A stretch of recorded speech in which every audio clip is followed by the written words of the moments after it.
I'm Robin with Oxy-Dry, and this is a small job, just 2 bedrooms. Carpet is 4 years old apparently. This is a rental suite, and it's a polyester, and although it's not really very soiled appearing, it is definitely very worn. Most of the darkness that we're seeing right here is actually from wear and texture change in the yarn. See, there's a difference between the texture here and over here. It's really drastically changed. I think this room over here is actually a bit worse.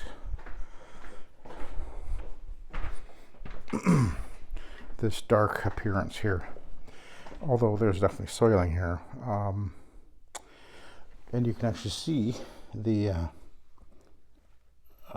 sort of the almost a pilling looking on here, but it's not pilling. That's the yarn is just kind of, well, just kind of going all furry, kind of like, I guess, and if we packing together compared to over here, never been walked on, and here it's just really lost its texture. And then the other thing that's happening here, which you see very common, particularly on this, which is polyester, is the carpet when it's made initially has a very shiny reflective surface like this acrylic plastic here, but as it gets walked on, there's a scuffing and an abrasion effect that happens on the fiber, and it gets very dull appearing. Even though it's perfectly clean, it doesn't reflect the light the same. So this area here where the wear has been happening on the carpet isn't reflecting the light as well as the area over here where the walking happens, because the surface of the fiber is no longer shiny. But if you get it wet, you can make that shine reappear, because what's happening is the moisture is just basically filling in the scuffing abrasion on there, and the light then reflects off the surface again more readily. But you cannot clean this off of the carpet fiber. This is yes, it's soiled, but it also has a problem of the texture of the pile being it's crushed, it's distorted, it's flared open a little bit of tip blooming happening here, and then the dulling effect on the surface of the yarn, because the carpets, when they make them, the plasticky carpets, when they're made initially, they start off as a liquid, and then the liquid is pushed through a spinneret like a fishing line, as it were. It's turned into like a fishing line, and then turned into the filaments are then spun into yarn with multiple filaments together, bulking it up, and but the surface of the filaments are actually shiny and reflective like you see here, but over time it just gets dull and non-reflective. It's still clean, but it doesn't reflect the light, so it looks darker and duller. So being able to explain that to your customers is definitely a helpful thing. So I'm going to leave that out there because I want to talk to my customer about that when she comes back. When I was talking to her about the carpet, I did mention to her the carpet is very worn, and it's important that you qualify that with your customer, because they may be thinking, well, it's not very old, it shouldn't look like that. Well, you're right, it shouldn't, but it's not because it's a cleaning issue as much as it's a reflection of the quality of the carpet. And then she said, well, because it's a cheap carpet, and well, it is cheap in that it's cheaply made, but it's not cheap in that it's not cheap to buy. So people have a tendency to think that if you spend more money for a carpet, you're going to get a better carpet, and well, that's not necessarily true at all. That's not the way it works. One of the best wearing carpets is actually one of the least expensive, and that'll be the Olefin Berber. Very good wearing carpet, and inexpensive, but the price you pay isn't a reflection of the quality of the carpet, but rather, in most cases, I think it's simply what they figure they can get for it. Because I think that most carpets pretty much cost about the same to make. And of course, the polyester is one of the reasons why they push the polyester so much, is because it's less expensive for them to make. Therefore, they can sell it for usually close to the same price as some of the better carpets per se, but they have a higher profit margin. It's always about the money. Always has been, always will be.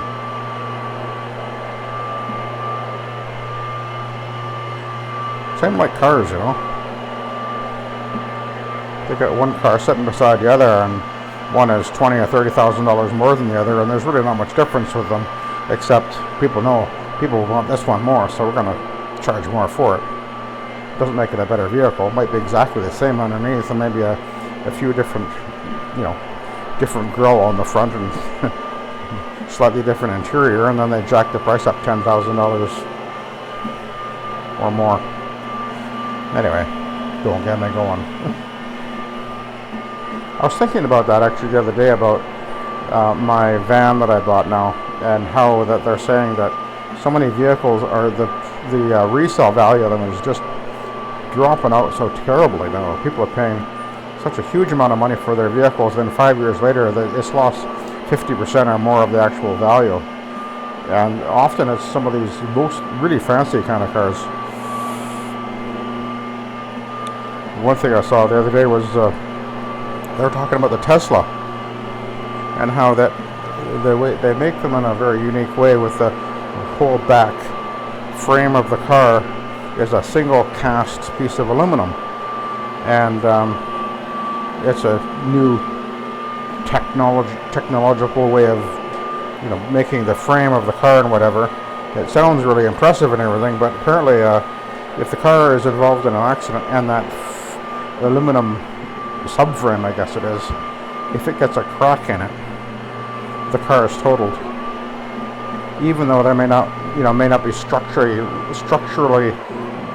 really very damaged, but they have to write it off because the whole subframe of the car or whatever is you can't fix it because it's special heat treated aluminum, which gives it a hardness or a stiffness. But once it gets a crack in it, you can't weld it because it'll affect the it'll mess up the heat treatment and loses its structural integrity or its strength, and so the car is basically totaled off. And more and more vehicles are doing that too now. It's just really quite something. They're even making vehicles to be throwaway, and there's other vehicles that have these issues too, with catastrophic failures of motors and transmissions, and or even the electronics. It's just getting stupid.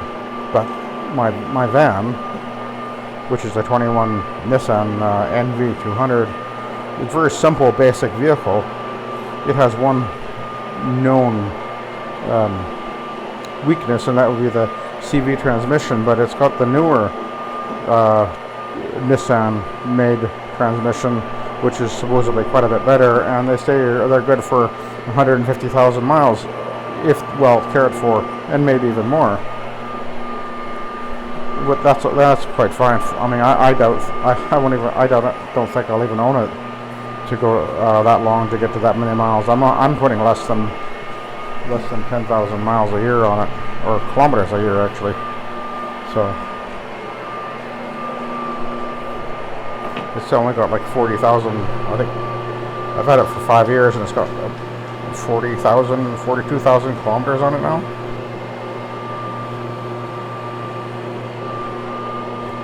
So that's like 30,000 miles, somewhere around there. So yeah, it'll last me as long as I need it, I expect. But anyway, things are just not made the way they used to be. Appliances are the same way. I mean, we've got appliances now that are terminal within 5 years, and usually it's the electronic junk in them. It's all these fancy stuff. All people are wanting to get. I find it amazing. People are buying cars with the display in it, and it's got all these things that it does. Like, seriously, it's a car. Man, I remember when you were happy to get air conditioning.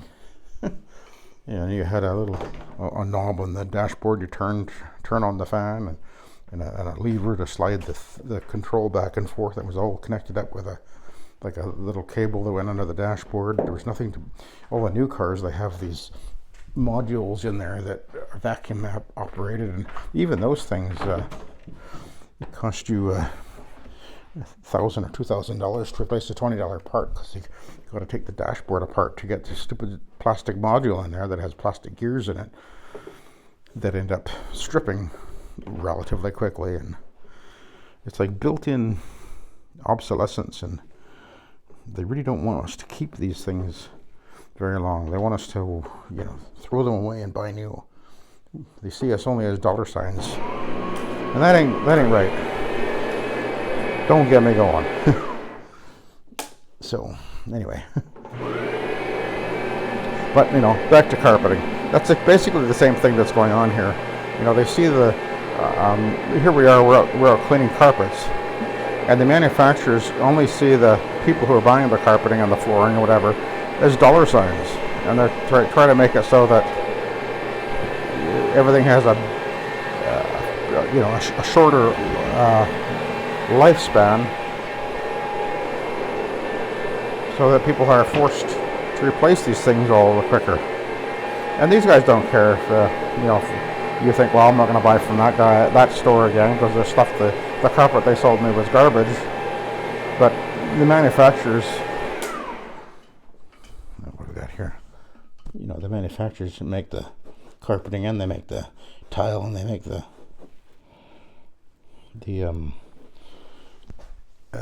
LVP, and you're still buying it from the same manufacturer. In other words, they just rebrand themselves or call themselves something different. Anyway, so let's talk a little bit about carpet cleaning, since what I'm supposed to be talking about is carpet cleaning.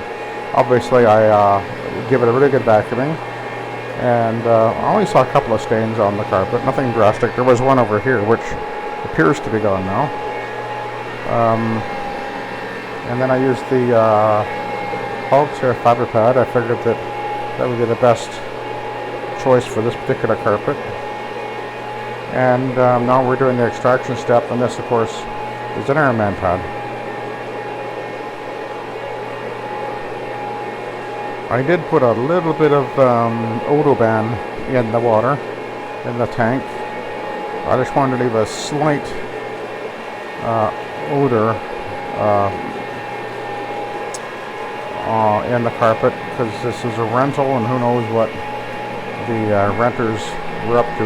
And something odd is in this corner here, we got looks like something has been digging into the corner, and it's happening in this other corner as well, where there's I don't know what the heck would have done that. There's a hole in the carpet.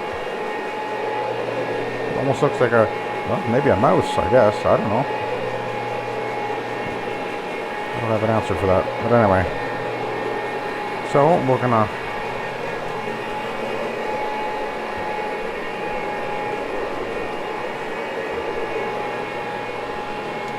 head over here, and then we'll go into the other room. You can really see the texture has radically changed here on the carpet in this doorway.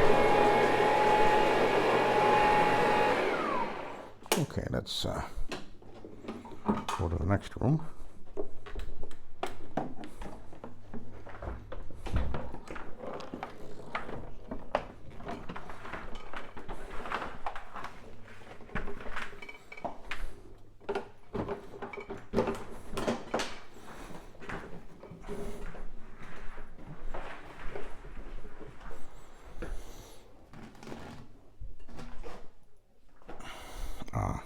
That's pretty dirty.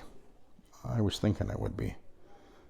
In fact, you know what? I think we're going to do a B-side over here. I think we're going to do that. Let's just over it one more time. We'll see if we pull any more out of this carpet. Because that's actually, for the size of an area, that's actually pretty bad. A little more soiled than I thought.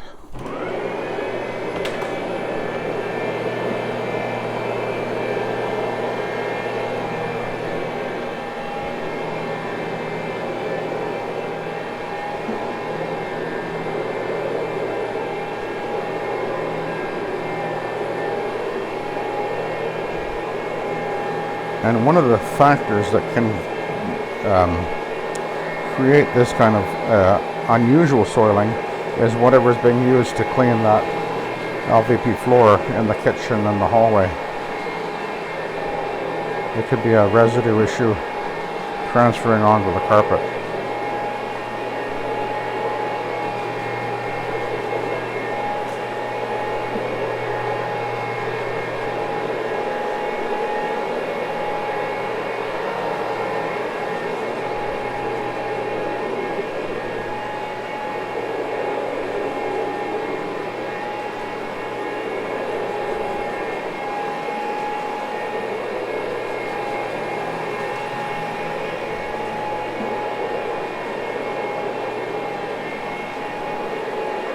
We'll just do the obvious traffic areas with this.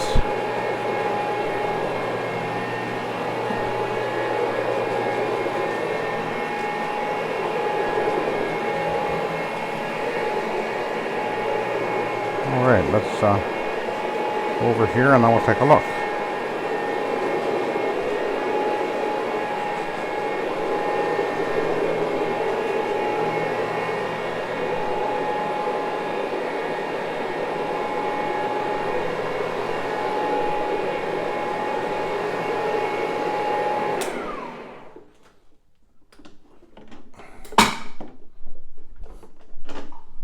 That was weird. Oh. What the heck? Where did that come from? Okay.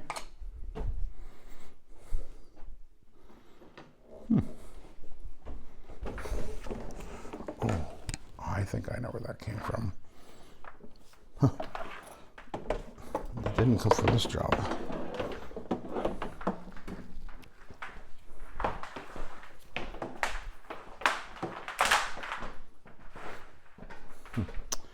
Okay, let's move over here and we'll take a look at the pad.